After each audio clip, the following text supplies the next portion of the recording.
Hello class 9 students. Today we will start with the second chapter geography endogenetic movements. So students, first let's see what is the meaning of endogenetic. Endogenetic का मतलब क्या होता है students? यानी internal movements. हम सब जानते हैं अर्थ के नीचे कई बार मूवमेंट्स होते हैं, जैसे अभी रिसेंटली गुजरात में मूवमेंट्स हुए जिसको हमने नाम दिया है अर्थक्वेक. तो जो भी अर्थ के नीचे मूवमेंट्स होता है उसे कहते हैं एंडोजेनेटिक मूवमेंट्स, और इस चैप्टर में will see about this endogenetic movements only. में एक लोगों ने फील किया था अर्थक्वेक जब आया था नेपाल में, because borders are very close. UP के बॉर्डर पे ही नेपाल है, that is why Bihar, West Bengal, UP में भी काफ़ी एरियाज में लोगों ने फील किया था इस अर्थक्वेक को. और अगर आप राइट हैंड साइड देखेंगे तो टू बिग ट्रेमर्स दिया है. यहाँ पर भी इंडिया की बात हो रही है, जहाँ पर तिब्बत और बांग्लादेश में बहुत ही बड़ा अर्थक्वेक मेजर किया गया था. India, Bangladesh and Pakistan also. और इतना बड़ा अर्थक्वेक आया था कि 22 states of India has felt this tremors.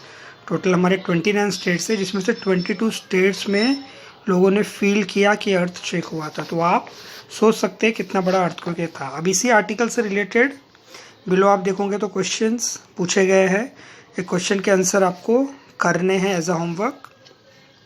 So students, ऐसे बहुत सारे नेचुरल इवेंट्स अर्थ में हमेशा एक्टिव मटेरियल्स रिलीज होने लगते हैं, यानी एक वाइब्रेशंस रिलीज होने लगते हैं जिसकी वजह से इनस्टेबिलिटी होती है. अब इसी मूवमेंट्स को हमने डिवाइड कर दिया. We have classified this movements on the basis of their velocity, direction and the landforms they produce.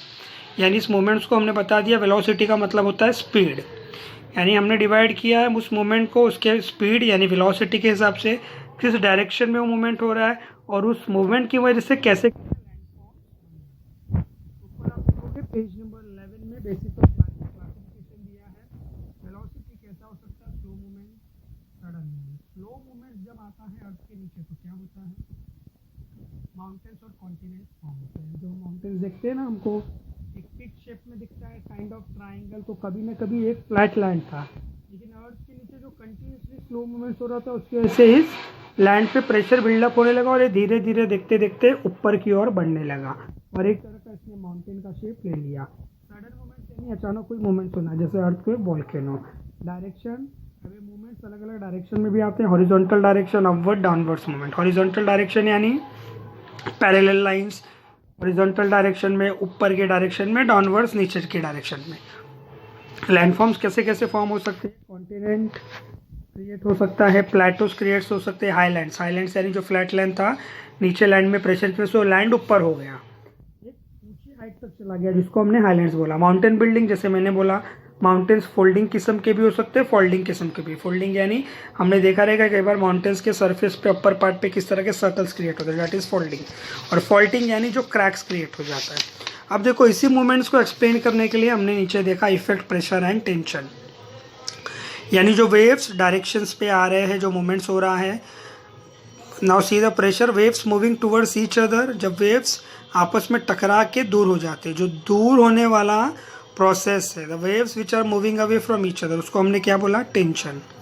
अब इसका इफेक्ट अगर हार्ड रॉक पे हो तो फॉल्ट किस्म का माउंटेन क्रिएट होगा. आप देख सकते हो फॉल्ट, एक पार्ट लैंड का थोड़ा नीचे, एक पार्ट ऊपर आ गया because of the movement pressure. अगर सॉफ्ट रॉक्स है, रॉक्स इतना हार्ड नहीं है, तो इस फोल्डिंग किस्म का लैंडफॉर्म्स बनता है, जो मैंने माउंटेन्स के ऊपर बताया. अब आगे एक्टिविटी क्या दिया, माउंटेन्स कैसे फॉर्म होता है आप देख सकते हो. Figure 2.5 A and B, compression. आपने एक पेपर लिया, दोनों को एंड कॉर्नर्स को आपने होल्ड किया लेफ्ट एंड राइट हैंड से. फिर आपने क्या किया, उसी दो कॉर्नर्स को पास में लाने की कोशिश की, प्रेशर डाला, तो क्या हुआ, जो बीच का मिडल पार्ट था वो एक माउंटेन की तरह ऊपर फॉर्म हो गया. तो इसी तरह से एक्चुअल में भी माउंटेन फॉर्म होता है. आगे कंप्रेशन को बताया है, जो फोल्ड माउंटेन्स यानी नीचे लैंड में प्रेशर आया तो ऊपर के लैंड में एक सर्कल, सेमी सर्कल्स फॉर्म हो गए. और उसका एक एक्चुअल इमेज 2.6 में दिखाया है. आप देख सकते हो फोल्डेड पार्ट माउंटेन्स पे कैसे हल्के सर्कल्स क्रिएट है. फिर नीचे फिगर 2.7 में देखोगे तो हिमालय माउंटेन्स का इमेजेस बताया है. टेंशन कैसे क्रिएट हुआ, दोनों वेव्स एक साथ आए, जब दोनों एक दूसरे के अगेंस्ट अपोजिट डायरेक्शन में मूव हुए तो क्या हुआ, फाइनली टेंशन क्रिएट हुआ लैंड के ऊपर. आगे ब्लॉक माउंटेन्स. अब ब्लॉक माउंटेन्स कैसे बनता है, देखो, इस जो फॉल्ट लैंडफॉर्म्स क्रिएट होता है ब्लॉक माउंटेन्स का एक पार्ट है.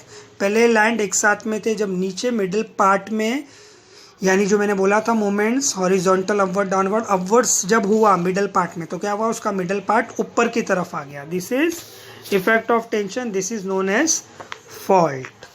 और जो ब्लॉक माउंटेन्स है फिगर 2.9b में आप देख सकते हो, जो हमारा मेघालय प्लेटो है वो एक ब्लॉक माउंटेन है। आप देख रहे हो कैसे बीच में लाइंस है और इस तरफ में क्रीक एरिया है। कैसे हुआ, क्योंकि लैंड एक दूसरे से अलग हो गए उस प्रेशर की वजह से। आगे फिर से फॉल्ट के बारे में दिया है, यहाँ पर रिफ्ट वैली को एक्सप्लेन किया है। रिफ्ट वैली क्या होता है, आपने देखा होगा कई बार, दो माउंटेन के बीच में से जो वाटर फ्लो होके जाते हैं, काफ़ी अच्छा लगता है, वो सीनिक ब्यूटी होते हैं, इसे हम बोलते हैं रिफ्ट वैली। लोग रिफ्ट वैली में भी कई बार स्पोर्ट्स एंटरटेनमेंट के लिए आते हैं। अब ये कैसे क्रिएट होता है, एक टाइम पे जो माउंटेन आप देख रहे हो फिगर 2.10b में, rift valley of Narmada, basically mountain एक साथ थे। धीरे धीरे लैंड के नीचे जब प्रेशर क्रिएट होने लगा, ये दोनों माउंटेन एक दूसरे से दूर होते चले गए, तो जो बीच वाला पार्ट था वो नीचे जाके दब गया। और फाइनली जब रेनी सीजन आया, पानी फ्लो के यहाँ पर आया, तो ये पूरी तरह से पानी से फिल हो गया और एक बहुत ही सीनिक ब्यूटी हमारे लिए बन गया, यानी देखने के लिए काफ़ी अच्छा सीनरी। तो इस तरह से रिफ्ट वैली क्रिएट होता है, ऐसे नर्मदा वैली का रिफ्ट वैली क्रिएट हुआ था। ओके स्टूडेंट्स, सो आज का टॉपिक हम यहीं तक रखेंगे। आपको यहाँ तक पूरा गो थ्रू करना है। कोई डाउट रहेगा please connect with me. Next lecture में we will continue with the continent building. Thank you very much, stay safe.